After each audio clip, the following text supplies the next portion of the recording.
علی بھائی اگلا سوال ہے، ہمارے ہاں یہ بات مشہور کی جا رہی ہے کہ مکہ شریف کے ایک صوفی ڈاکٹر صاحب کا دعویٰ ہے کہ اگر نبی صلی اللہ علیہ صلی اللہ وآلہ علیہ وسلم وسلم۔ کے گنبد خضرا کی کھڑکی کھول دی جائے تو دنیا سے کرونا وائرس کی آفت ٹل سکتی ہے، اور اس حوالے سے سنن دارمی سے سیدہ عائشہ رضی اللہ عنہما رضی والے اللہ واقعے تعالیٰ سے بھی دلیل پکڑی جاتی ہے، بلکہ کیو ٹی وی کے مشہور اینکر پرسن جنید اقبال صاحب نے ٹویٹر پر یہ ٹرینڈ چلانے کی بھی کوشش کی ہے کہ وزیر اعظم عمران خان صاحب کو باقی مسلم ممالک کے سربراہان کے ساتھ مل کر روزہ رسول صلی اللہ علیہ وآلہ صلی وسلم اللہ پر حاضری علیہ دے کر وسلم۔ آپ صلی اللہ علیہ وآلہ وسلم سے مدد صلی طلب کرنی چاہیے اور دعا کرنی چاہیے۔ پلیز قرآن و سنت کی روشنی میں ان تمام باتوں کی تصدیق یا تردید فرما دیں، شکریہ۔ دیکھیں جی، جہاں تک دعا کا تعلق ہے وہ تو میں بھی حق میں ہوں کہ روزہ شریف دعاؤں کی قبولیت کی جگہ ہے، اس میں کوئی شک نہیں ہے۔ باقی یہ جو کچھ ٹرینڈ چلا رہے ہیں اور اس میں باقی عقائد امت کو بتانے کی کوشش کر رہے ہیں، یہ جنید اقبال صاحب، یہ بالکل کتاب و سنت کے منافی ہے۔ میرے بھائیو، جہاں تک قبر رسول صلی اللہ علیہ وآلہ وسلم کی حاضری کا تعلق ہے تو اس میں کوئی شک نہیں ہے کہ اس روئے ارض پہ چند بڑی نیکیوں میں سے ایک نیکی ہے۔ ایون امام ابن تیمیہ المتوفہ 728 ہجری، جنہیں اہل حدیث جو ہیں وہ شیخ الاسلام بھی کہتے ہیں، وہ اس معاملے میں بڑے سخت تھے، اور انہوں نے اپنے زمانے کے ایک دوسرے شیخ الاسلام جو صوفی شیخ الاسلام تھے، امام علی السبکی المتوفہ 756 ہجری، ان کے خلاف باقاعدہ کتاب بھی لکھی اور ان کا رد کرنے کی کوشش کی۔ میں تو خیر دونوں کے ساتھ ایگری نہیں کرتا ہوں، دونوں ہی ایکسٹریم رویوں پہ ہیں، بل اس میں انہوں نے خود یہ بات مانی، فتاوی ابن تیمیہ میں موجود ہے کہ قبر رسول کی حاضری اس روئے ارض کی بڑی نیکیوں میں سے ایک نیکی ہے، اس میں تو کوئی شک نہیں ہے، اور صحابہ کرام علیہم رضوان کا عمل ہے اس کے اوپر۔ صحیح بخاری اور صحیح مسلم کی متفق علیہ حدیث ہے کہ میرے گھر سے لے کر میرے ممبر تک جنت کے ٹکڑوں میں سے ایک ٹکڑا ہے جسے ہم ریاض الجنہ کہتے ہیں۔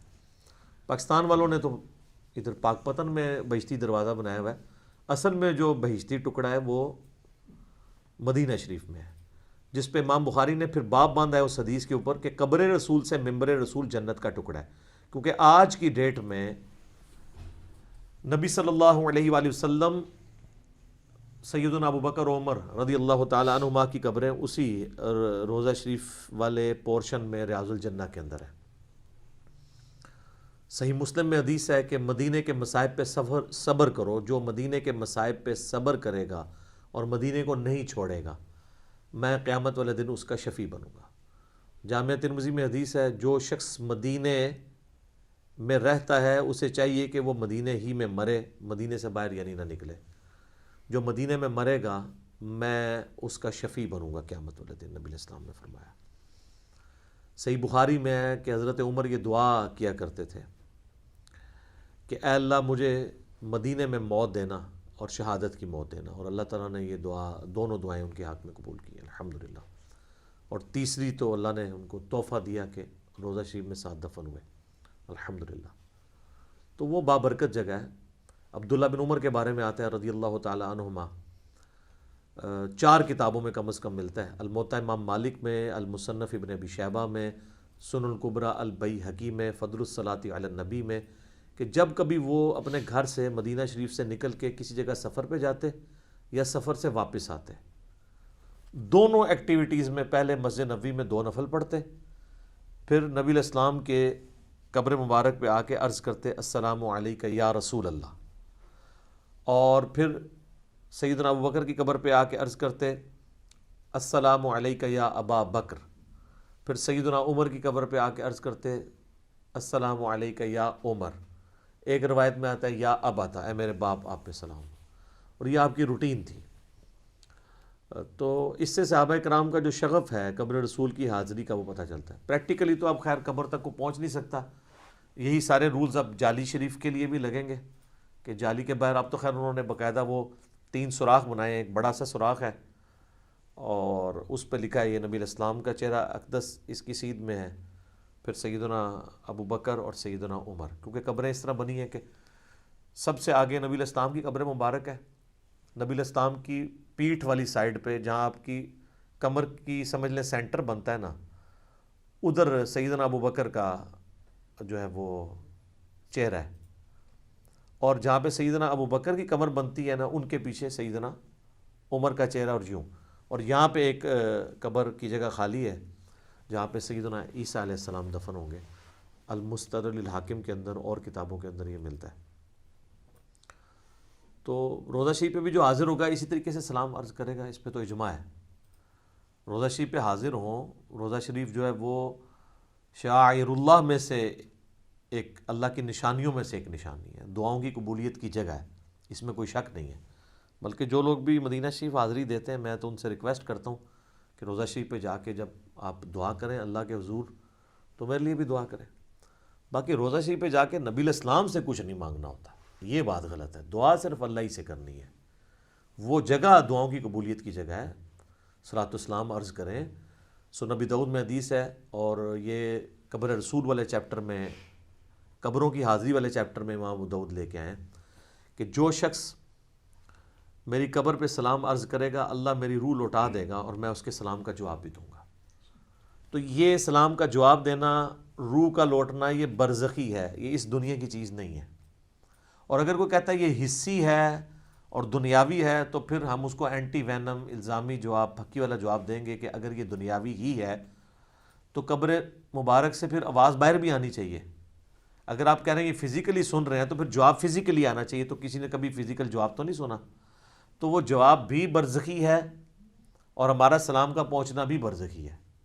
جیسا کہ بخاری مسلم میں آتا ہے، نبی الاسلام نے فرمایا جب تم پڑھتے ہو السلام علیک ایھا النبی ورحمۃ اللہ وبرکاتہ، السلام علینا وعلی عباد اللہ الصالحین، تو زمین و اسمان میں ہر نیک بندے تک اللہ تعالیٰ سلام کو پہنچا دے گا۔ سنن نسائی میں حدیث ہے کہ آپ صلی اللہ علیہ وآلہ وسلم نے فرمایا کہ اللہ کے کچھ فرشتے ہیں جو زمین میں سیاحت کرتے ہیں اور میرے امتیوں کا سلام میرے تک پہنچاتے ہیں۔ سنن نبی داؤد میں حدیث ہے میری قبر پہ میلہ نہ لگانا، تم دنیا کے کسی بھی حصے میں درود پڑھو گے اللہ تعالیٰ تمہارا درود میرے تک پہنچا دے گا۔ صلاۃ بر محمد وآل محمد، اللہم صلی علی محمد وعلی آل محمد، یہاں سے بھی صلاۃ والسلام پہنچ رہا ہے۔ جامعہ ترمذی میں حدیث ہے جو شخص اللہ کا ذکر اور درود شریف پڑھ کے اللہ کے حضور دعا کرتا ہے اللہ تعالیٰ اس کی دعا قبول کرتا ہے۔ وہ یہاں سے بھی ہو سکتی ہے، بل وہ ظاہر ہے زیادہ متبرک جگہ ہے، ضرور جائیں۔ باقی جو گنبد خضرا کی کھڑکی والا جو مسئلہ ہے نا، وہ اکثر پوسٹیں بھی شیئر ہوئی ہوتی ہیں، گنبد خضرا کے اوپر ایک کھڑکی ہے جی۔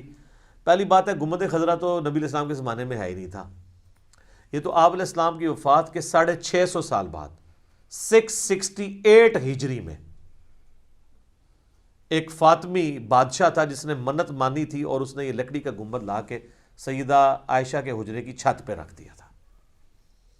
اگر وہ گنبد ہٹا بھی دیا جائے تب بھی نبی علیہ السلام کا قبر مبارک جو ہے وہ ایک حجرے کے اندر ہے، اور وہ جامعہ ترمذی میں حدیث ہے کہ اللہ تعالیٰ نبی کو وہیں پہ موت دیتا ہے جو جگہ اس کے لیے پسند کرتا ہے۔ اسی حدیث کے تحت حضرت ابوبکر نے نبی علیہ السلام حضرت عائشہ کے حجرے میں فوت ہوئے تھے، وہیں پہ اسی چارپائی کے نیچے قبر نکلوائی تھی۔ یہ نہیں ہے کہ آپ کے لیے کوئی مزار یا کوئی کمرہ بنایا گیا تھا، ایسا نہیں تھا۔ ورنہ تو باقی صحابہ کرام کے مزار، نبی علیہ السلام کی اپنی 3 بیٹیاں آپ نے اپنے ہاتھوں سے دفن کی ہیں جو جوان فوت ہوئی ہیں، ان کے تو مزار نہیں آپ نے بنوائے۔ مسلم شریف میں حدیث ہے میں تمہیں منع کرتا ہوں قبروں کو پکا کرنے سے، قبروں پہ عمارت بنانے سے اور قبروں پر بیٹھنے سے۔ مجاور بن کے بیٹھنا بھی منع ہے اور ویسے بیٹھنا بھی منع ہے۔ تو وہ صحابہ کرام، تابعین، تبع تابعین ڈرتے تھے کہ نبی علیہ السلام کی قبر مبارک کے اوپر کوئی عمارت تعمیر نہ کی جائے اس طرح کی، اسی لیے انہوں نے گنبد خضرا نہیں رکھا۔ حالانکہ اسی دور میں صحابہ ہزاروں زندہ ہیں۔ عبد الملک بن مروان کے دور میں قبۃ الصخرہ رکھا گیا تھا، یہ جو چٹان، ڈوم آف دا راک جسے کہتے ہیں، وہ گولڈن تھا اتنا بڑا یروشلم میں، وہ صحابہ کے دور میں رکھا گیا۔ اتنا مہنگا گنبد، آج تک دنیا ٹورسٹ دیکھنے کے لیے جاتے ہیں، تو اس طرح کا ایک روضہ شریف پہ بھی وہ بنا کے رکھ دیتے، ان کو پتہ تھا کہ نبی علیہ السلام نے منع کیا ہوا ہے، وہ سادہ ہی اس طرح چلتا رہا۔ یہ بعد میں 668 ہجری میں رکھا گیا۔ وہ کہتے ہیں جی حجرہ عائشہ کی چھت کے اوپر کوئی روشن دان تھا، اس کے ایگزیکٹ اوپر انہوں نے وہ گنبد کا بھی روشن دان کھولا ہوا ہے۔ تو پہلے تو یہ جھوٹ ہے کہ جو یہ حضرت عائشہ والی روایت پیش کرتے ہیں سنن دارمی سے کہ وہ گنبد کی کھڑکی نہیں کھولی تھی، گنبد ہے ہی نہیں سی تو، وہ چھت کی کھڑکی کا واقعہ، اور یہ واقعہ بھی، اس کی روایت بھی کمزور ہے۔ یہ عمر بن مالک النکری راوی ہیں، ثقہ ہیں، صدوق ہیں، وہ روایت کر رہے ہیں ابو الجوزا سے، وہ بھی ثقہ ہیں، صدوق ہیں۔ لیکن جو ان کی آپس کی جو روایت ہے نا، یہ روایت غیر محفوظ ہوتی ہے. اب یہ ایک ٹیکنیکل ڈسکشن ہے، اسے جرا مفسر کہتے ہیں، وہ میں اب آپ لوگوں کے سامنے نہیں کرنا چاہتا. جنرل میں آپ کو بتا رہا ہوں کہ امام ابن حجر اسقلانی نے التہذیب التہذیب جو اسماء و رجال کے اوپر، اور آپ سمجھ لیں کہ حدیث کے فن کے اوپر ایک کتاب پوری دنیا میں مانی جاتی ہے، انہوں نے باقاعدہ لکھا ہے کہ یہ جرا مفسر ہے. امام ابن عدی نے بھی کہا ہے کہ کم از کم 10 روایتیں ایسی ہیں جن کے اوپر منکر روایتیں ہیں اس کی، جو بیان کی ہیں عمر بن النکری مالک النکری نے ابو الجوزا سے، ان میں یہ روایت بھی شامل ہے. تو کہ جی وہ بارش نہیں ہو رہی تھی تو سیدہ عائشہ نے کہا کہ وہ کھڑکی کھول دو روشن دان اوپر چھت کی، تو ایکسپوز ہو جائے گا آسمان اور بارش شروع ہو جائے گی. کہتے ہیں بارش شروع ہو گئی اور وہ بارش والا سال کہلایا، سبزہ ہوا. ہم یہ کہتے ہیں کہ یہ کھڑکی والا مسئلہ حضرت عمر کو تو نہیں پتہ چلا. صحیح بخاری میں موجود ہے 1010 نمبر حدیث، 1010 نمبر. انس ابن مالک کہتے ہیں کہ حضرت عمر کے زمانے میں جب بھی قحط پڑتا تو ہونا تو چاہیے تھا وہ کھڑکی کھلوا دیتے، یہ نہیں ہے. تو عباس ابن عبد المطلب کو لے کے اللہ کے حضور پیش ہوتے ہیں نماز استسقاء کے بعد، کہتے ہیں کہ اللہم انا کننا نتوسل الیک بنبینا صلی اللہ علیہ وآلہ وسلم. اے اللہ ہم تیرے حضور اپنے نبی کا وسیلہ اختیار کرتے تھے، یعنی ان سے دعا کرواتے تھے. اب تو ظاہر آپ فوت ہو چکے ہیں تو ہم ان کے چچا کو لے کے ہیں تو بارش نازل ہو جاتی. انہوں نے تو کوئی کھڑکی نہیں کھلوائی ہے. اس طریقے سے وہ ضعیف روایتیں پیش کرتے ہیں. قبر رسول پہ ایک جو ہے وہ اعرابی حاضر ہوا اور اس نے عرض کیا، اور اس طریقے سے دیکھیں وسیلہ اور توسل ایک بالکل ڈیفرنٹ چیز ہے، لیکن ڈائریکٹ نہیں آپ مانگ سکتے. میرا پچھلے دنوں ایک کلپ بھی ریکارڈ ہوا ہے، لاکھوں لوگوں نے دیکھا ہے. وسیلہ کے نام پہ دھوکہ. وسیلہ اور چیز ہے، وسیلے سے ہمیں کوئی انکار ہی نہیں ہے. اصل چیز ہے کہ آپ ڈائریکٹ نہ جا کے مانگیں. اب مسلم شریف میں حدیث ہے کہ حضرت عمر ان لوگوں میں شامل ہیں جنہوں نے ایک سفر کے دوران جب پانی ختم ہو گیا تو نبی علیہ السلام کو ایک پیالے میں پانی دیا اور کہا یا رسول اللہ آپ کے تو ہاتھوں کی برکت ہم نے کئی دفعہ دیکھی، اپنا ہاتھ رکھیں تو اس سے پانی کے چشمے جاری ہو گئے. تو وہ پھر وہ چشمہ اگر جاری ہوا ہے تو وہ قبر رسول پہ جا کے بھی کہہ سکتے تھے یا رسول اللہ آپ اپنا ہاتھ مبارک قبر سے نکالیں، جو بعد میں شیخ زکریا کاندلوی نے فضائل حج میں اور فضائل درود میں لکھ دیا، اور فضائل سنت میں لکھ دیا الیاس قادری صاحب نے کہ جی وہ شیخ احمد رفاعی کے لیے نبی علیہ السلام نے 550 سال بعد 555 ہجری میں 90,000 لوگوں کی موجودگی میں سر یعنی اپنا ہاتھ مبارک باہر نکالا بوسے کے لیے. تو حضرت عمر نے تو نہیں کہا آپ ہاتھ مبارک نکالیں اور اس میں آپ رکھ دیں. میں نے تو دیکھا بھی ہوا ہے، جنہوں نے ڈائریکٹ دیکھا تھا انہوں نے یہ کام نہیں کیا. سب سے زیادہ تو وہ حقدار تھے، ان کو پتہ تھا اب رسول اللہ سے ہماری کمیونیکیشن نہیں ہو سکتی، نیور. ہاں ہمارا صلاۃ السلام ان تک پہنچتا ہے، وہ اللہ کی جنتوں میں ہے، قبر مبارک میں زندہ ہے، جسم سلامت ہے آخرت کی زندگی کے ساتھ. That's all. کمیونیکیشن نہیں آپ کر سکتے. ورنہ اما عائشہ 47 ایئرز اسی حجرے میں رہی ہیں، انہوں نے تو کبھی نہیں کہا کہ میں نبی علیہ السلام سے ملاقات کرتی ہوں. یا جب وہ جمل کے لیے نکلی تو رسول اللہ آواز دے کے روک لیتے. بعد میں جو وہ شرمندہ ہوئی حضرت علی کے خلاف جو معاملہ ہوا تو اسی وقت رسول اللہ ان کو روک لیتے. سب جھوٹ چل رہا ہے، کوئی ایسی ایکٹیویٹی ہوئی ہی نہیں. یہ ساری روایتیں کمزور ہیں، ان کا کوئی اصول محدثین کے اوپر یہ کبھی بھی ایکسیپٹیبل نہیں رہی ہے. الٹا اس کے بالکل اپوزٹ بات مل رہی ہے. حضرت عمر فاروق امیر المومنین رضی اللہ تعالیٰ انہوں نے امت کو عقیدہ بتا دیا کہ یہ صحیح عقیدہ ہے کہ آپ نے جو بندہ سامنے موجود ہے اس سے دعا کروانی ہے، نہ کہ آپ نے جا کے قبر پہ مانگنا شروع کر دینا ہے. وہ کہتے ہیں جی وہ آیا قرآن میں وَلَوْ أَنَّهُمْ إِذْ ظَلَمُوا أَنفُسَهُمْ جَاءُوكَ سورہ نساء آیت نمبر 64. تو اس کے تحت تو قیامت تک جو بھی کوئی کسی کے ساتھ مسئلہ اور رسول اللہ سے بیان کرے، پہلی تو بات ہے یہ آؤٹ آف کانٹیکسٹ ہے آیت. اس میں تو ہے منافقین جو ہے وہ اپنے فیصلے کرواتے تھے دوسروں سے. تو اللہ نے کہا کہ یہ جب انہوں نے یہ ظلم کاری لیا تھا آپ کی بارگاہ میں حاضر ہوتے، آپ بھی اللہ کے حضور ان کی سفارش کرتے تو اللہ تعالیٰ ان کو معاف کر دیتا کہ انہوں نے طاغوت سے جا کے فیصلہ کیوں کروایا. جب رسول اللہ کو مان رہے ہیں، قانوناً تو مسلمان ہی تھے نا وہ، تو آپ سے فیصلہ کرواتے. یہ کانٹیکسٹ تھا. تو بالکل نبی علیہ السلام آج دنیا میں موجود ہوں تو ہم آپ کی بارگاہ میں جا کے فیصلہ کرائیں گے. ایون اپنے ہر مسئلہ لے کے جائیں گے. بخاری مسلم میں کتنی حدیثیں ہیں کہ بارش نہیں ہوتی تھی، لوگ حضور علیہ السلام کے پاس جاتے تھے، دعا کرواتے تھے جا کے. اور پھر ہمیں وہ کہہ رہے ہیں دیکھیں نہیں لوگ حضور سے جا کے مانگتے تھے. حضور سے جا کے یہ نہیں مانگتے تھے کہ آپ بارش دیں، کہتے تھے اللہ سے دعا کریں. حضور سے کہاں سے مانگتے تھے؟ وہ دعا کرواتے تھے. تو دعا اگر حضرت عمر نے کرانی ہوتی قبر پہ جا کے تو کروا لیتے. وفات کے بعد والا معاملہ ڈفرینٹ ہے. وفات کے بعد آپ دروشی پڑھیں گے, اللہ کا ذکر کریں گے, دعا مانگیں گے.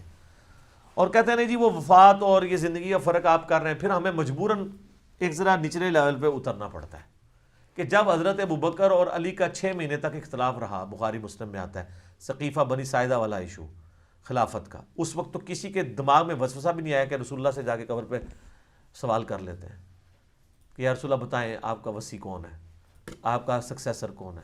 کسی کے دماغ میں یہ بات نہیں ہے یہ. اچھا, ایک صحابی عبداللہ ابن عتیق جن کے بارے میں بخاری میں آتا ہے کہ ان کی پنڈلی ٹوٹ گئی تھی, تو نبی علیہ السلام کی جب خدمت میں حاضر ہوئے, نبی علیہ السلام نے کسی کام پہ بھیجا تھا, تو واپسی پہ چھلانگ ماری قلعے کی دیوار سے, پنڈلی ٹوٹ گئی, تو انہوں نے اپنی پگڑی کھول کے پنڈلی باندھ کے نبی علیہ السلام کے پاس حاضر ہوئے اور بتایا یا رسول اللہ میں نے کام کر دیا. تو ہم نے کہا یہ کیا ہوا ہے؟ کہ یا رسول اللہ اس طرح مطلب زخمی ہو گئی ہے. وہ بھی حضور کے پوچھنے میں بتایا, تو اسی کہا تھی یا رسول اللہ تھوڑے پیچھے لت پنوا آیا جی, میں اے دیکھ لو, ٹھیک ہے, آپ کے پیچھے ٹانگ میں نے تڑوا لی ہے. وہ حضور نے پوچھا کیا ہوا ہے, تو کہا یا رسول اللہ چھلانگ لگائی تھی. تو آپ فرمائے ادھر کر, ٹانگ سیدھی کی, اپنا مبارک ہاتھ پھیرا. اسی ٹائم کہتے ہیں مجھے پتہ ہی نہیں کہ اب یہ تو یعنی یہ معجزہ ہے نا, عقل کو عاجز کر دینا, یعنی یہ فزیکل فنامنا کو توڑنے والی چیز ہے نا, اس کا ایک کیورنگ پیریڈ ہے, ہڈی تو جڑ ہی نہیں سکتی اتنی جلدی, لیکن وہ معجزہ ہے. تو اب اگر کوئی اسی حدیث کو بنیاد بنا کے کہے کہ میری جب ہڈی ٹوٹے گی تو میں جا کے قبر رسول پہ جا کے کہوں گا یا رسول اللہ ہاتھ باہر نکالیں, یہ کوئی حرکت کرے تو آپ اس کو بیوقوف ہی کہیں گے نا. تو جب آپ کہتے ہیں کہ زندگی اور وفات کے بعد کیا پروٹوکول ایک طریقے کا ہے, تو پھر سر آپ میں سے کون ہے جو عاشق رسول اپنی ٹانگ توڑوانے کے لیے تیار ہو کہ ایک ٹانگ توڑوا کے جا کے قبر پہ ٹھیک کرا لیں, پورے پاکستان کو اپنے فرقے کا کر لیں؟ تو کوئی بھی تیار نہیں ہوگا. پھر یہ کہیں گے نہیں وہ معاملہ اور ہے, یہ معاملہ اور ہے. اس کمیونیکیشن گیپ کو آپ سمجھیں گے, دنیا اور آخرت میں فرق ہے. اس لیے جنید اقبال صاحب سے میں ریکویسٹ کروں گا, آپ اس قسم کے ٹویٹر کے اکاؤنٹ میں اس طریقے کے ٹرینڈز نہ چلائیں, کوئی علم دین حاصل کریں, اور یہ بابوں کے جو ریلیجن ہے اس سے باہر نکلیں, کتابوں کے ریلیجن پہ آئیں جو صحیح سند کے ساتھ نبی علیہ السلام نے امت تک پہنچائی ہیں چیزیں. آپ علیہ السلام نے حجۃ الوداع کے موقع پر کتاب اللہ اور سنت چھوڑی, المستدرک الحاکم میں, الموطا امام مالک میں آتا ہے, اور صحیح مسلم شریف میں آتا ہے قرآن اور اہل بیت چھوڑے, کہ اہل بیت کے ساتھ اس نے سلوک کرنا ہے, قرآن کو پکڑنا ہے. تو قرآن اور سنت کے عقائد لے کے چلے, نہ کہ اس قسم کے عقائد. اور پھر اب جب ان عقیدوں کے بارے میں کوئی بولے گا نا تو اس کو فوراً کہیں گے یہ تو گستاخ ہے, نبی علیہ السلام کی عظمت کو نہیں مان رہا. تو پھر آپ سر ہمیں نہ گستاخ کہیں, آپ پہلے حضرت عمر کے بارے میں بات کریں کہ انہوں نے عظمت کو نہیں مانا, اور جا کے انہوں نے کہا انا کننا نتوسل, پہلے تو ہم یہ کرتے تھے, یہ ہوتے تو کہتے ہیں ان منکر ہو گئے ہو, ان وابی ہو گئے ہو. انہوں نے تو یہی کہنا تھا. میں تو ان کے پورے کلچر کو سمجھتا ہوں, اسی سسٹم میں سے نکل کے آیا ہوں. تو اس قسم کی جو مثالیں دیتے ہیں گنبد خضرا کی کھڑکی کی, اور وہ بڑا لوگوں نے فیس بک پہ بھی چڑھایا ہوتا ہے جی یہ دیکھیں یہ کھڑکی کیوں ہے, یہ پوچھیں. وہ کھڑکی وینٹیلیشن کے لیے انہوں نے رکھی ہوئی ہے. ظاہر ہے کہ وہ اوپر قبر رسول کے اوپر تو کوئی نہیں چڑھ سکتا نا, تو وہ چھت میں انہوں نے وہ کھڑکی رکھی ہوئی ہے کہ چلو کھول کے وینٹیلیشن اندر کروا لیں. ظاہر ہے پھر اگر وینٹیلیشن نہیں کریں گے تو اندر جالے بن جائیں گے. اب یہ باتیں ان کے ساتھ کریں, یہ کہتے ہیں وہ گستاخ ہو گیا.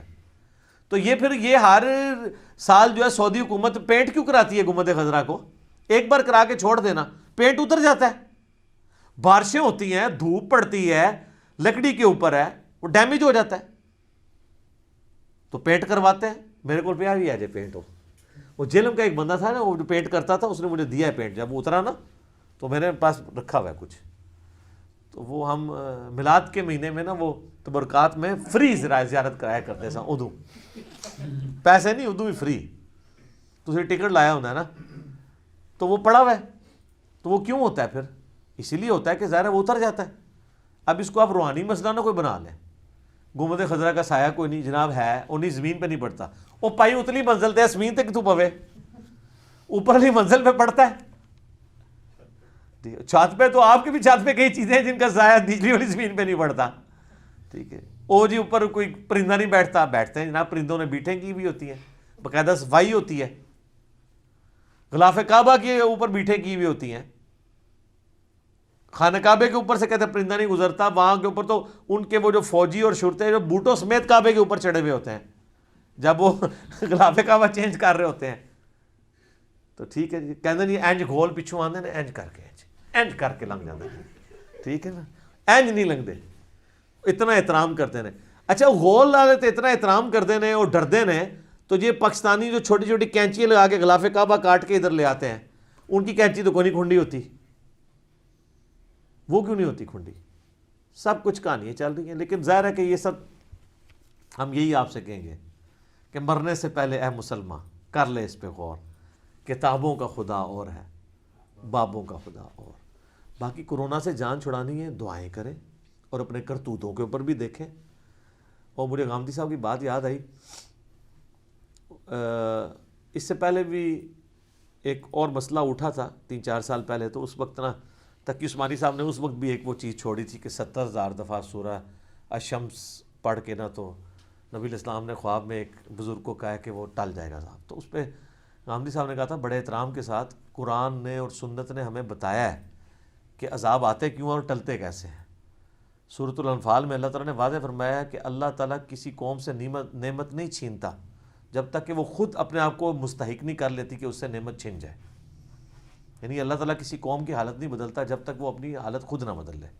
اور اس کا وائس ورثہ بھی درست ہے کہ جب تک وہ اپنے آپ کو صحیح نہیں کرے گی نا تو اس کی حالت صحیح واپس بھی نہیں آئے گی. کرتوت ہم نے صحیح کوئی نہیں کرنے ہیں، ہم نے اس قسم کے ٹوٹکے اپنائے ہوئے ہیں کہ جناب یہ یہاں پہ پہنچ جائیں تو فلاں جگہ چلے جائیں تو یہ کر لیں تو وہ کر لیں. سر بخاری مسلم دونوں میں لکھا ہے قرب قیامت میں ایک حبشی کالا حبشی پتلی ٹانگوں والا کعبے کی اینٹ سے اینٹ بجا دے گا. وہ تو جب وہ اس طرح کی جو آفت آنی ہے وہ تو آ جانی ہے. مسلم شریف میں یزید ابن معاویہ کے دور کے اندر جب اہل مدینہ نے بیعت توڑ دی تھی، چونکہ حضرت حسین ابن علی کو مظلومانہ شہید کیا گیا تھا، پھر یزید نے چڑھائی کر دی مدینہ شریف میں، 3 دن مسجد نبوی بند رہی. مسلم شریف میں واقعہ ہرا کا بخاری میں ذکر موجود ہے، ڈیٹیل آپ کو تاریخی کتاب ملتی ہے. لیکن مسلم شریف میں خانہ کعبہ کو جو غلاف کعبہ جل گیا ہے یزید کے دور میں عبداللہ ابن زبیر پہ چڑھائی کے دوران، وہ تو موجود ہے. پھر دوبارہ جاج ابن یوسف کے دور کے اندر خانہ کعبہ ڈیمیج ہوا ہے. تو وہ ابرا کے لیے ایک ہی دفعہ لشکر جو ہے نا اللہ تعالیٰ نے برباد کیا ہے، یا ابراہیم علیہ السلام کے لیے ایک ہی دفعہ آگ جو ہے وہ ٹھنڈی ہوئی ہے. اس طرح یہ روز روز نہیں ہے اس طرح کے معاملات ہوتے، نہ ان کو لے کے اس طریقے سے چلنا چاہیے. لہٰذا ٹرینڈ چلانے بند کرو، کوئی صحیح گل امت نو دسو جو کتاب و سنت میں لکھی ہوئی ہے. یہ جذباتی ڈاکٹرائن نہ بتائیں لوگوں کو. ٹھیک ہو گیا؟